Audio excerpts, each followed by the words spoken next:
Hey guys, welcome back to study with Vaishnavi Jha. So बज रहे हैं सुबह के 6:15। जी हाँ। और मैंने आप लोगों से प्रॉमिस किया था कि मैं कोशिश करूँगी कि मैं सुबह जो है रिकॉर्ड कर सकूँ वीडियो, ताकि आप लोगों को बैकग्राउंड नॉइज़ और ये सब इशू ना हो। तो उसके लिए मैंने सुबह सुबह सुबह जो है सारा सेटअप किया है और सुबह ही ये वीडियो रिकॉर्ड हो रहा है। तो आई होप कि आप लोगों तक मेरी मेहनत पहुँचे और आप लोग इस मेहनत से आप लोगों को फ़ायदा हो और आप लोग अपने अपने एग्जाम्स में अच्छे अच्छे नंबर लाएं। ओके, तो चलिए शुरू करते हैं आज का topic, which is combination of resistors. Right, तो देखो, रेजिस्टर्स के बारे में हमने क्या पढ़ा था कि ये ऐसा डिवाइस होता है जो कि करंट के फ्लो को रोकता है। मैंने आपको क्या बताया था, हम इतने डिफरेंट अप्लायंसेस यूज करते हैं, राइट, जैसे चार्जर, प्रिंटर, अवन। अब देखो, ये तीनों की जो करंट टेकिंग कैपेसिटी है वो अलग अलग है, राइट। बट जो करंट हमारे घरों में आ रहा है वो ऐसा तो नहीं आ रहा कि ये वाला करंट चार्जर के लिए, ये वाला करंट प्रिंटर के लिए, ये वाला करंट ओवन के लिए, ऐसा तो नहीं आता है। जो करंट आता है एज अ होल आता है, राइट। उसी करंट को चार्जर भी एक्सेप्ट करता है, उसी को प्रिंटर भी करता है और उसी को ओवन भी करता है। तो अब बात आती ये है कि सपोज जो आने वाला करंट है वो है 1500 एम्पियर, 1500 एम्पियर करंट आ रहा है। अब ये चार्जर जो है, ये चार्जर कितना करंट लेगा? क्या ये 1500 एम्पियर पे काम करेगा? नहीं, 1500 एम्पियर पे काम नहीं करता। चार्जर ज्यादा से ज्यादा 2 एम्पियर लेगा। वैसे तो 2 मिली एम्पियर पे भी चलता है, बट ठीक है, हम अभी इजी लेने के लिए 2 एम्पियर ले लेते, राइट। 2 एम्पियर करंट लेगा। तो इसके अंदर ऐसा क्या है जो इसको 2 ही एम्पियर करंट लेने दे रहा है? रेजिस्टर्स। अब प्रिंटर है, 1500 एम्पियर पे चलेगा? नहीं, 500 एम्पियर पे। लेट्स से 500 एम्पियर पे। अब 500 एम्पियर करंट जो है, जो प्रिंटर ले रहा है, वो क्या है उसके अंदर ऐसा जो 1500 में से वो 500 ही करंट आने दे रहा है? Resistors. And same is the case with our. 1000 ampere ले रहा है, तो अगर ये 1000 एम्पियर करंट इसको चाहिए, तो रेजिस्टर है जो 1500 में से इसको 1000 एम्पियर करंट लेने दे रहा है। सो बेसिकली आप देख सकते हैं तीनों ही डिवाइसेस ने अपने अपने अकॉर्डिंग जितना करंट आने देना था आने दिया और बाकी करंट को वापस कर दिया। तो ये जो रोकने का जो सिस्टम है, करंट जो रुक रहा है, this is resisting the flow of current. और यही यही कौन करता है? रेजिस्टर्स करते हैं। ठीक है, तो आप लोगों को रेजिस्टर का जो है समझ में आ गया होगा कि रेजिस्टर का फंक्शन क्या होता है। अब चलते हैं हम इसके कॉम्बिनेशन पे, जो कि हमारा आज का मेन टॉपिक है। तो कॉम्बिनेशन ऑफ रेजिस्टर्स मींस क्या हुआ कि हम रेजिस्टर्स को कैसे कनेक्ट कर सकते हैं, राइट। कैसे हम इनका कनेक्शन कर सकते हैं। तो there are basically two types to do that. First is series connection and the other is parallel connection. पहला है सीरीज में कनेक्ट कर लो रेजिस्टर्स को, और दूसरा है पैरेलल में। अब क्या मतलब है सीरीज कनेक्शन का और क्या मतलब है पैरेलल कनेक्शन का, वो देखते हैं। सी सीरीज कनेक्शन के लिए क्या करना होता है, जैसे इस तरीके से आपका रेजिस्टर है, एंड टू एंड कनेक्शन होता है। क्या होता है? End to end connection. मतलब अगर ये वाला रेजिस्टर यहां से शुरू होके बी पॉइंट पे हो जाता है खत्म, तो इसी बी पॉइंट से नेक्स्ट रेजिस्टर जो है वो स्टार्ट होगा। देन अगर ये वाला रेजिस्टर सी पे खत्म होता है, तो सी से ही नेक्स्ट रेजिस्टर स्टार्ट होगा। मतलब आप ये समझिए कि ये जो तीनों रेजिस्टर्स हैं, ये ऐसे एक हाथ पकड़ के ऐसा चेन में है। आ रही है बात समझ में? जैसे आप लोग अगर एक हाथ पकड़ के चेन में खड़े हो जाएं, तो वो ही आपका क्या है? सीरीज कनेक्शन है। यहां पे सपोज ये है R1, R2, R3। ओके। और पैरेलल कनेक्शन में क्या होता है? ऐसे दोनों हाथ पकड़ के अगर खड़े हो गए तो वो होता है पैरेलल कनेक्शन। मतलब इस टाइप का कि ए एंड और बी एंड, दोनों एंड से दूसरा रेजिस्टर भी इससे जुड़ा होगा।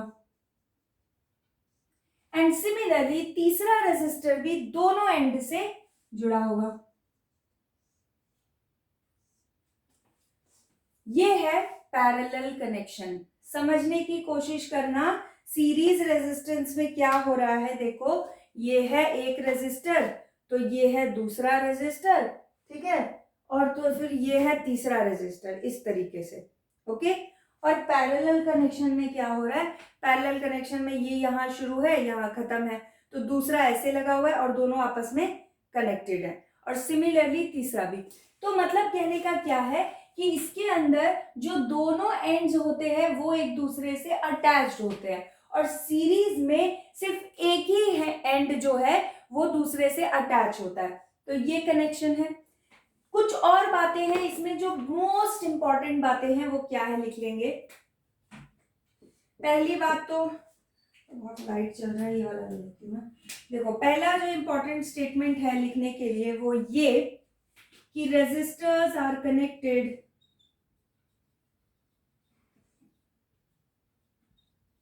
इन, या ऐसे लिख लीजिए, resistors are arranged in end to end connection.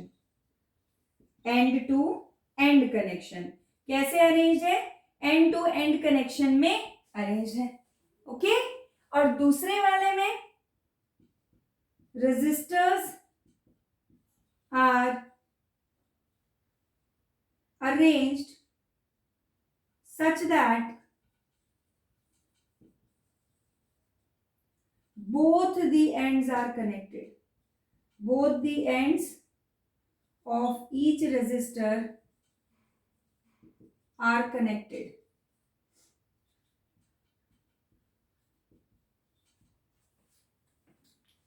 ठीक है, सबसे पहले तो यही आपने लिख दिया कैसे कनेक्टेड है। दूसरा एक बड़ा इंपॉर्टेंट पॉइंट आता है, उसको हम बार बार बार बार हम न्यूमेरिकल्स में यूज करने वाले हैं, तो इसे समझेंगे। करंट सीरीज के अंदर क्या रहता है, करंट रिमेन सेम। करंट क्या रहता है, सेम रहता है, सेम।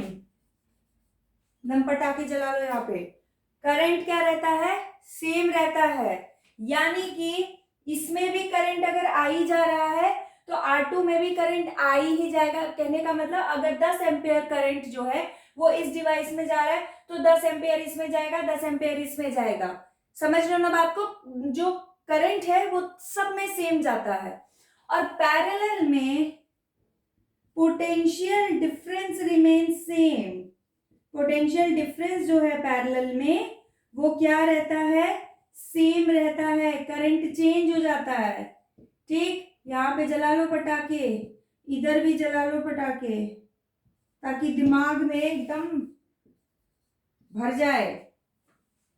करंट इसमें सेम रहता है और पोटेंशियल डिफरेंस इसमें सेम रहता है। पोटेंशियल डिफरेंस मतलब वोल्टेज, जो वोल्टेज इस R1 में आ रही है वही वोल्टेज इस R2 में जाएगी और वही वोल्टेज इस R3 में जाएगी। आप यहाँ फिगर में लिख भी लेंगे, यहाँ आई, यहाँ भी आई, यहाँ भी आई।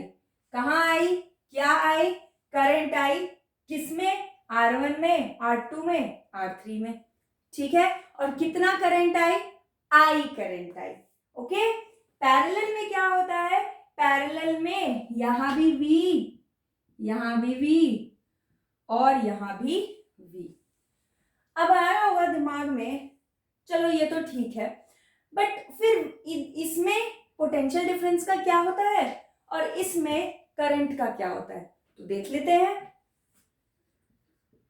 इसमें पोटेंशियल डिफरेंस डिवाइड हो जाता है। पोटेंशियल डिफरेंस डिवाइड्स, ठीक है, ये मेरा डिफरेंस लिखने का तरीका है, DIFF डॉट, और यहां पे करंट डिवाइड्स, करंट डिवाइड करता है यहां पे,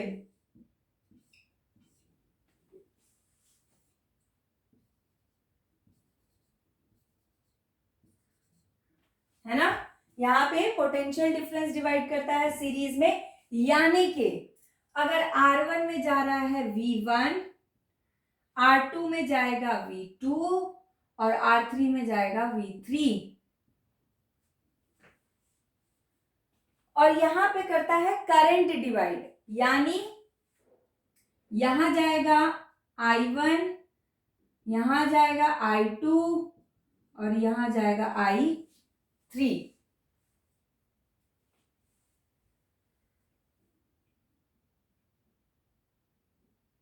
ठीक है, अब एक बड़ी ही कॉमन सेंस वाली मैं आपको बात बताती हूँ। आप सोचोगे क्या पॉइंट बता दिया यार।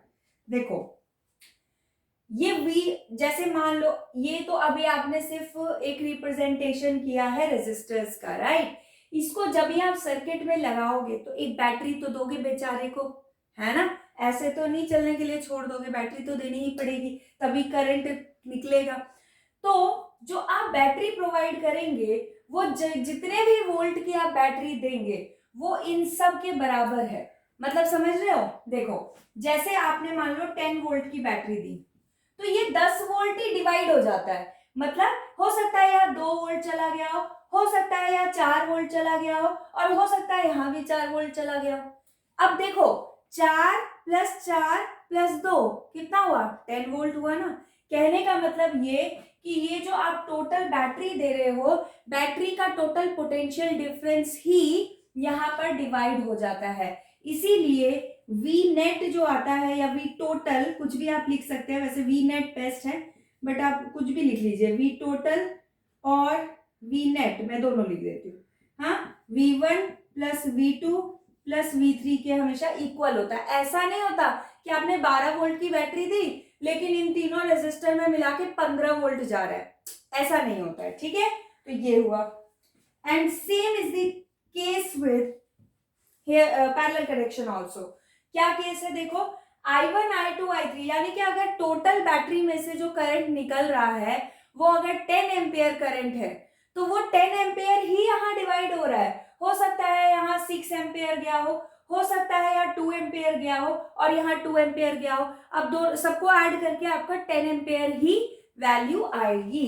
That means I net is equal to I1 + I2 + I3 और इधर I टोटल कुछ भी। ठीक है, तो ये बहुत इंपॉर्टेंट बातें मैंने आप लोगों को यहाँ पर लिखवाई है। ठीक है, अगर इसको समझ में नहीं आता तो फिर से एक बार बैक जाओ और फिर से एक बार इसको देखो। मैं एक बार दोबारा फिर से रिपीट आप लोगों के लिए कर देती हूँ। रेजिस्टर्स जब सीरीज में कनेक्टेड होते हैं तो क्या होता है, एंड टू एंड कनेक्शन। ये यहाँ शुरू हुआ, यहाँ खत्म, यहाँ से दूसरा शुरू, ये खत्म, तीसरा शुरू। और पैरेलल कनेक्शन में क्या होता है, एक ही पॉइंट से सब स्टार्ट हो रहे हैं और वो सब एक ही पॉइंट पे जाके मिल रहे हैं। दूसरा, करंट इसमें रहता है सेम। इसमें अगर 4 एम्पियर जा रहा है तो इसमें भी 4 एम्पियर, इसमें भी 4 एम्पियर। अगर टोटल सर्किट से 10 एम्पियर मिल रहा है तो इसमें भी 10 एम्पियर, इसमें भी 10 एम्पियर, इसमें भी 10 एम्पियर। और सेम यहाँ पे किसके लिए होता है, पोटेंशियल डिफरेंस के लिए। अगर बैटरी से 20 वोल्ट आ रहा है तो 20 वोल्ट यहाँ भी जाएगा, 20 वोल्ट यहाँ भी जाएगा, 20 वोल्ट यहाँ भी जाएगा। और यहाँ पे पोटेंशियल डिफरेंस जो है वो डिवाइड हो जाता है। यानी कि आपने अगर 10 वोल्ट का पोटेंशियल डिफरेंस प्रोवाइड किया है तो वो यहाँ पे हो सकता है 4 वोल्ट जाए, यहाँ पे हो सकता है आपको 2 वोल्ट जाए और यहाँ पे हो सकता है 4 वोल्ट जाए। मतलब ओवरऑल एडिशन जो है वो 10 वोल्ट के बराबर ही आएगा। मतलब 10 वोल्ट ही डिस्ट्रीब्यूट हो जाता है और यहाँ पे करंट डिस्ट्रीब्यूट होता है। तो ये इतनी बातें हैं, इसका आप फटाफट से स्क्रीनशॉट ले लो, फिर हम इसकी इंपॉर्टेंट डेरिवेशन देख लेंगे। Okay, so note it down.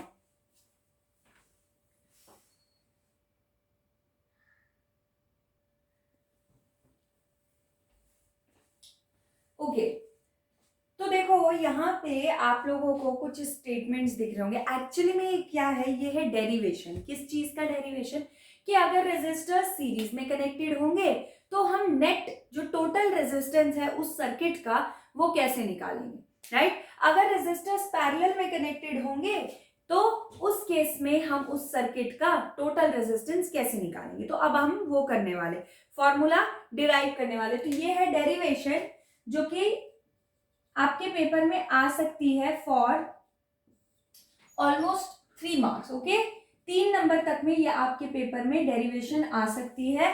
अगर इसके साथ एक न्यूमेरिकल और लगा दिया जाए तो 5 नंबर में भी आ सकता है, राइट। तो विद न्यूमेरिकल ये आपके आ सकते हैं 5 नंबर में।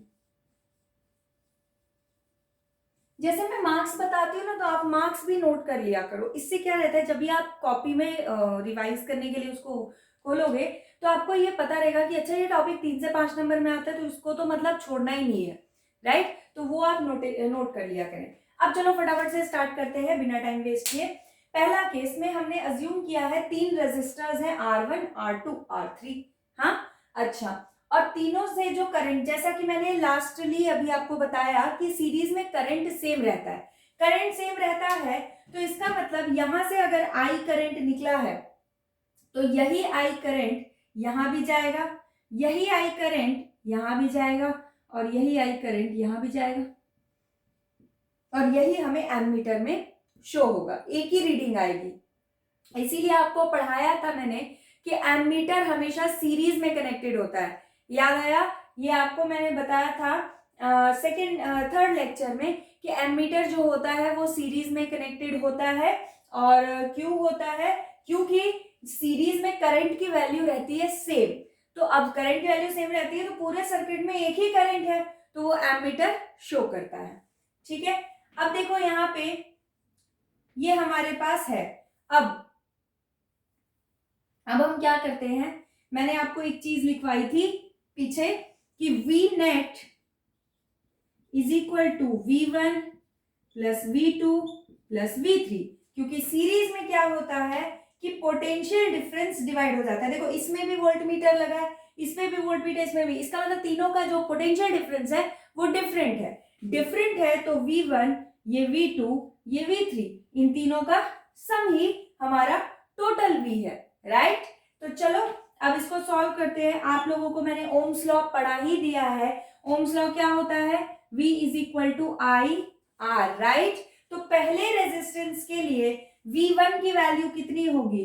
I into R1, isn't it? I और R1, ये फिगर बनाने का है फायदा, ओके।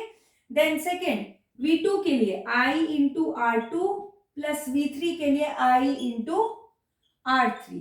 यहाँ पे I, जो ये V नेट है जो आपने टोटल दिया है, इसको हम लिख सकते हैं I net into R net, या आप I को I ही रहने दो, क्योंकि यहां से जो I निकल रहा है, यहां से जो टोटल नेट I निकल रहा है, that is equal to I only, right.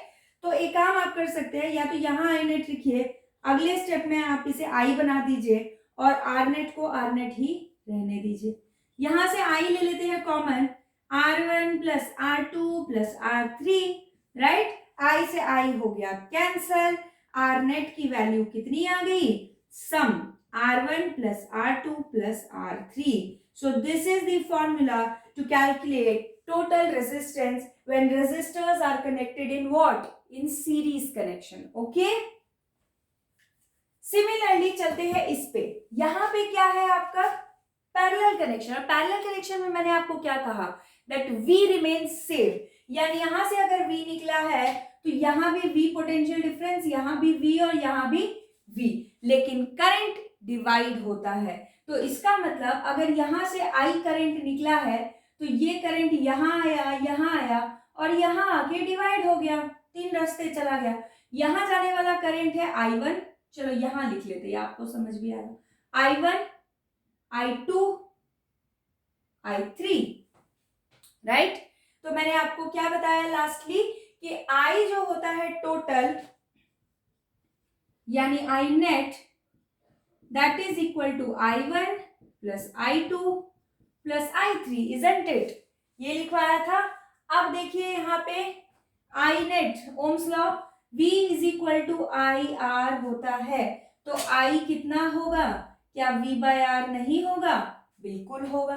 तो V by R यहाँ पुट कर देते हैं, ये हो गया V net upon R net, right. I1 की जगह क्या लिख सकते हैं? V तो V ही है, राइट, और रेजिस्टेंस कौन सा है? R1, V upon R1 plus, right, second वाले में V upon what? R2, and similarly third वाले में V अपॉन व्हाट? R3। आप यहाँ ब्रैकेट में यहाँ पे भी और यहाँ पे भी ब्रैकेट में मेंशन कर सकते हैं ओम्स लॉ, कि आपने यहाँ पे ओम्स लॉ लगाया है। ठीक है, यहाँ पे मेंशन कर दीजिए ओम्स लॉ।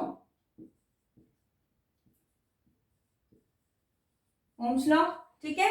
अब यहाँ क्या करें, इस वी नेट की जगह वी लिख सकते हैं क्योंकि पोटेंशियल डिफरेंस जितना पूरे सर्किट में है उतना ही हर एक रेजिस्टर में है। तो V upon R net is equal to, V यहां से कॉमन ले लेते हैं, अंदर क्या बचेगा 1/R1 plus 1/R2 plus 1/R3, 1/R3। Okay, अब ये हो गया, V से V हो गया कैंसल, क्या फॉर्मूला मिल गया हमको, 1/R net is equal to 1/R1 plus 1/R2 plus 1/R3। और यही है फॉर्मूला किसका, टोटल रेजिस्टेंस का या नेट रेजिस्टेंस का, जबकि आपका रेजिस्टर पैरेलल में कनेक्टेड होता है। And this is the whole derivation. देखो डेरिवेशन तो इतनी सी है ना, उससे ऊपर आपने कुछ पॉइंट्स लिखे हैं जिससे आपने क्या क्या लिया है वो आप बता रहे हैं। तो आपने बताया 3 रेजिस्टर लिया है, उनको सीरीज में कनेक्ट किया है, ठीक। उसके बाद I जो है आपने करंट लिया है, V1 V2 V3 वो तीनों के थ्रू पास होने वाला पोटेंशियल डिफरेंस है। और यहाँ पे उसी को उल्टा कर दिया, V भी द पोटेंशियल डिफरेंस और I1 I2 I3 जो है वो करंट है जो एक रेजिस्टर में से पास हो रहा है। तो बस आपने ऊपर कंसीडर स्टेटमेंट लिखा है, फिर एक फिगर बनाई है और फिर आपने ये क्या कहते हैं डिराइव किया। अब इसको मैं कुछ अनइम्पॉर्टेंट यहाँ से हटा देती हूँ। अगर आपको लिखे रखना है तो आप लिखे भी रखिए, लेकिन आपको ये मालूम होना चाहिए that this is rough only, ठीक है, ये रफ है। बस सिर्फ आपको समझाने के लिए कि ओम्स लॉ लगाया है यहाँ पे, मैंने वहां पे लिख दिया है। और सेम इसके लिए भी V is equal to IR।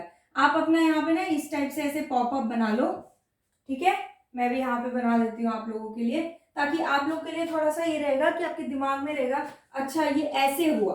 मतलब क्या होता है रिवाइज करते वक्त, अरे यार ये V/R1 किधर से आ गया, है ना, तो वो आपको पता रहेगा कि ये इधर से आया है। ऐसे पॉपअप बना लो और यहाँ पे लिख लो V is equal to IR, so I is equal to V/R, that's it. फटाफट इसका ले लेंगे screenshot.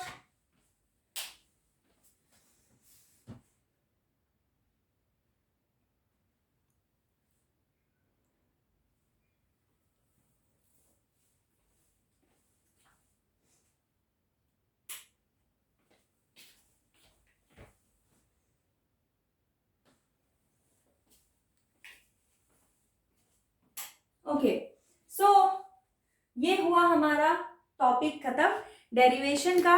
In the next video we will be looking forward towards numericals. इसके न्यूमेरिकल्स जो है वो हम ढेर सारे प्रैक्टिस करेंगे और हो सकता है मैं उसकी 2 वीडियोस भी बनाऊं ताकि न्यूमेरिकल्स आपके अच्छे खासे डिफरेंट टाइप्स के हो जाएं।